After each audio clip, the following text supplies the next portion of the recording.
ಆಜಿ ಮಸಾಲ. ಎಂತ ಅಡಿಗೆಯ ರುಚಿಯಾಗೋ ರಹಸ್ಯವು 20 ರೂಪಾಯಿ.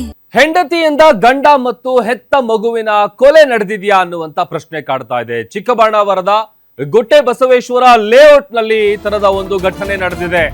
38 ವರ್ಷದ ಅಭಿನಂದನ್, 5 ವರ್ಷದ ಯದುವೀರ್ ಸಾವನ್ನಪ್ಪಿದ್ದಾರೆ.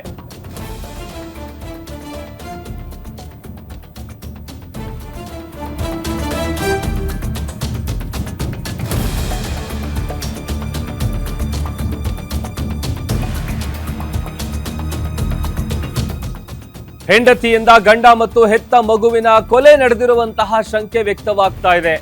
ಚಿಕ್ಕಬಳ್ಳಾಪುರದ ಗುಟ್ಟೆ ಬಸವೇಶ್ವರ ಲೇಔಟ್ ನಲ್ಲಿ ನಡೆದಿರುವಂತಹ ಘಟನೆ ಇದು. 38 ವರ್ಷದ ಅಭಿನಂದನ್, 5 ವರ್ಷದ ಯದುವೀರ್ ಸಾವನ್ನಪ್ಪಿದ್ದಾರೆ. ಗಂಡ ಮಗುವಿನ ಶವವಿದ್ದಂತಹ ಮನೆಯಲ್ಲೇನೆ ಪತ್ನಿ ಹರಿಣಿಯವರಿದ್ರು. ಅಭಿನಂದನ್ ಅವರ ಮುಖದಲ್ಲಿ ಗಾಯದ ಗುರುತುಗಳು ಪತ್ತೆಯಾಗಿದೆ.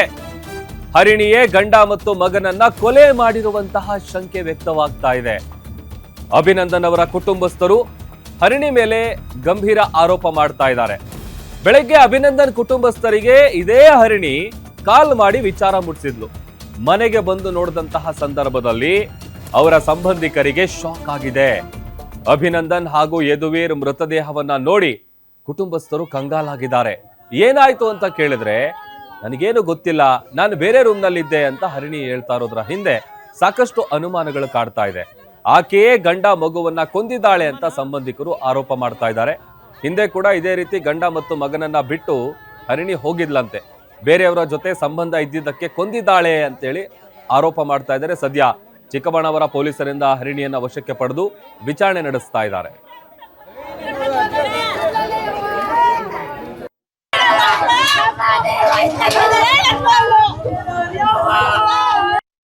ಅವಳು ಅಲ್ಲಿ ಎರಡು ವರ್ಷದಲ್ಲಿ ಹೊಟ್ಟೋಗಿದ್ಲು. ನಾನು ಬೇಡ ಕಣಪ್ಪ ಕರ್ಕೊಂಬರೋದು, ಆ ಮಗುನು ನಮ್ಮ ನಾದಿನಿ ಮನೆ ಬಿಟ್ಟು ಹೋಗಿದ್ಲು ಆಗ್ಲೇ. ಅಲ್ಲಿ 1 ವರ್ಷ ಆದ್ರೂ ಕರ್ಕೊಂಡು ಬರಲಿಲ್ಲ ನಾವು. ಆಮೇಲೆ ಬೇಡ ಕಣ ಬಿಟ್ಬಿಡೋಣ ಅಂತ ನಾನು ಅಂದೆ. ಬೇಡ, ಅವಳು ಅಲ್ಲೇ ಇರಲಿ, ಮಗನು ಬೇಕಾದ್ರೆ ಅಲ್ಲೇ ಲಾಯರ್ ಹೇಳ್ದಂಗೆ, ಆ ಟೇಷನ್ ಹೇಳ್ದಂಗೆ ಮಗನು ಬಿಟ್ಬಿಡಿ ಅಂದರು. ನಾವು 1 ವರ್ಷ ಅವನ್ನ ಕಳಿಸ್ಲಿಲ್ಲ ಅಲ್ಲಿಗೆ. ಆದ್ರೂ ಅವನು ಹೋಯ್ತಾ ಬರ್ತಾನೆ ಇದ್ದ. ಅವಳ ಅತ್ತೆ, ಅಯ್ಯೋ ಹಂಗೆ ಬಿಟ್ಬಿಡಕ್ಕಲ್ಲ ಬಾಪ, ಸರಿ ಆಯ್ತದ, ಅವಳಿಗೆ ಗೊತ್ತಾಗಲ್ಲ ಬಾಪ ಅಂತ ಏನು ಮಾಡ್ಕೊಂಡು ಕರ್ಕೊಂಡು ಚೆನ್ನಾಗಿದ್ಲು. ಬಂದ್ಲು. ನಾನು ನೆನ್ನೆನೂ ಅಂದ ಸರ್ ಅವನು, ಅಮ್ಮ ನನಗೆ ಪ್ರಮೋಷನ್ ಆಗೈತೆ, ನಾನು ವೈಟ್ ಫೀಲ್ಡ್ಗೆ ಹೋಗ್ತೀನಿ, ಮನೆ ಖಾಲಿ ಮಾಡ್ತೀನಿ ಕಣಮ್ಮ ಅಂದ. ಹ್ಞೂ ಆಯಿತು ಕಣಪ್ಪ, ಹೋಗು ಬಿಡೋ ನೀನು, ಇಲ್ಲಿರೋದು ಬೇಡ, ಆಯಿತು ಅಲ್ಲೇ ಹೋಗೋ, ಹೊರಗಕ್ಕೆ ಬರೋಕ್ಕೆ ಆಗಲ್ಲ, 8 ಗಂಟೆಗೆ ಆಫೀಸ್ಗೆ ಹೋಗ್ಬೇಕು. ಆಮೇಲೆ ಅವ್ನು ಸರ್ ಯಾವಾಗಲೂ ನಾನು ಎನಿ ಟೈಮ್ ಜಗಳಾಡೋಳು ಸರ್. ಅವಳು ಏನು ವಿಷಯಕ್ಕೆ ಅಂತಲೇ ಅವ್ನು ಹೇಳ್ತಿರ್ಲಿಲ್ಲ. ಸರಿ ಮಾಡ್ಕೊತೀನಮ್ಮ, ಮಧ್ಯೆ ಬರಬೇಡ ಕಣಮ್ಮ, ಮಧ್ಯೆ ಬರಬೇಡ ಕಣಮ್ಮ ನಾನು. ಅವಳ ಅಮ್ಮಂಗೆ ಹೇಳಿದ್ರೆ ನೀವು ಮಧ್ಯೆ ಹೋಗ್ಬೇಡಿ, ಅವ್ರು ಸರಿ ಹೋಯ್ತಾರೆ ಅನ್ನೋಳು ಸರ್. ಅವ್ನು ಜಾಸ್ತಿ ಹೇಳ್ಕೊತಾನೆ ಇರಲಿಲ್ಲ ಸರ್ ನನ್ನ ಹತ್ರ, ಅಳ್ತಾರೆ ಅಂತ. ಅಮ್ಮ ಅವನ್ನ ಊರಿಗೆ ಕರ್ಕೊಂಡೋಗು. ಹೌದು ಸರ್, MNC ಕಂಪ್ನಿಲಿ ಸರ್ ಮ್ಯಾನೇಜರ್ ಆಗಿ ವರ್ಕ್ ಮಾಡ್ತಿದ್ದೆ ಸರ್. 80,000 ಸಂಬಳ ಕಣಮ್ಮ ನನಗೆ. 30,000 ಕೊಡ್ತೀನಿ ಅಮ್ಮ ನಿನ್ನ ಕೈಗೆ. ಮನೆ ಸಾಲ ತೀರಿಸ್ಬಿಡಮ್ಮ, ನಾನು ನೆಮ್ಮದಿಯಾಗಿರ್ತೀನಿ ಅಮ್ಮ. ನಾನು ಕೇಳ್ದಂಗೆಲ್ಲ ಕೊಡಿಸ್ದೆ ಸರ್. ಅವಳಿಗೂ ಹೇಳ್ದಂಗೆಲ್ಲ ತಂದ್ಕೊಟ್ಟೆ ಸರ್. ಅವಳು ಅಲ್ಲ ಸರ್, ಸ್ವಂತ ಮನೆ ಸರ್ ಇದು. ಹ್ಞೂ ಸ್ವಂತ ಮನೆ ಸರ್. ಅಮ್ಮಂಡೆಗೆ ಹೋಗತ್ತೆ ಇರಲಿಲ್ಲ, ಓಡಾಗಿದ್ದಾಗಲೇ ಬಿಟ್ಬಿಡ ಬೇಡ ಕಣ್. ದೇವ್ರಿಗೆ ಗೊತ್ತಪ್ಪ ಏನು ಅಂತ. ರಾತ್ರಿ ಮಲಗಿರೋನ್ ಬೆಳಗ್ಗೆ ಇಬ್ರು ಎದ್ದಿಲ್ಲ ಅಂದ್ರೆ ಏನಂತ ಹೇಳೋದು, ಹೇಳಿ ನೀವೇನೆ ಏನು. ನಾನ್ ನೋಡ್ದಾಗ ಅಪ್ಪು ಮಕ್ಕಡೆ ಮಲಗಿದ್ದ, ಮಗು ಹಿಂಗೆ ಮಲಗಿತ್ತು. ನಾನು ಮಕ್ಕಡೆ ಮಲಗಿದ್ದವನ್ನ ಹಿಂಗೆ ಎತ್ತಿದಾಗಲೇ ಕಿವಿ ಹತ್ರ ಫುಲ್ಲು ರಕ್ತ ಸೋರ್ತಾ ಇತ್ತು. ಏನಾಯ್ತೆ ಕುಸುಮ, ಏನೇ ಮಾಡಿದೆ ಅಂತ ಕೇಳಿದೆ ನಾನು. ಅವಳು ಅರಿಣಿ ಅಂತೆ, ಇಲ್ಲೆಲ್ಲ ಕರೆಯೋದವ್ರು ಕುಸುಮ ಅಂತಾನೆ. ಏನೋ TCL ಅರಿಣಿ ಅಂತೆ, ಇವ್ರು ನಮಗೆಲ್ಲ ಗೊತ್ತಿರೋದು ಕುಸುಮನೆ.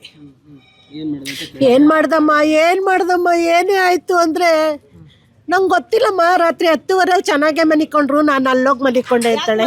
ನೀನ್ಯಾಕೆ ಅಲ್ಲೋಗಿ ಮಲಿಕೊಂಡೆ, ನೀನು ಇವನ ಹತ್ರ ಮಲ್ಕೋತಿರ್ಲಿಲ್ವೇ ಅಂದರೆ ನಾನು ಮಲ್ಕೋತಿರ್ಲಿಲ್ಲ ಇವ್ರ ಹತ್ರ ಅಂತ ಹೇಳ್ತಾಳೆ ಅಂತ ಹೇಳಿದ್ಲು. ನನಗೆ ಹೆಂಗೆ ಹೇಳ್ತಾಳೆ ಅವಳು? ಏನಮ್ಮ ಯಾರು ಮಾಡಿರೋರು ಹೇಳ್ತಾರ ಅಣ್ಣ ನಾನು ಮಾಡಿದೆ ಅಂತ? ಏನು ಹೇಳಿಲ್ಲ ಅಣ್ಣ, ಏನು ಹೇಳಿಲ್ಲ ಅವಳು. ನನಗೆ ಕೈ ಕಾಲೇ ಬರ್ದೇ ಹೋಯ್ತು. ಇದ್ದನೊಬ್ಬನೇ ಮಗ, ಆ ಮಗನೂ ಇಲ್ಲ, ಅವನು ಇಲ್ಲ, ನಮ್ಮ ಅಣ್ಣನೂ ಇಲ್ಲ ಅಂತ ಮುದ್ದಾಗಿ ಸಾಕಿದ್ದು ಅಣ್ಣ, ಮುದ್ದಾಗಿ ಸಾಕಿದ್ದು. ಗೊತ್ತವ್ರೆ ನೋಡೋಣ ಊರಿಂದ.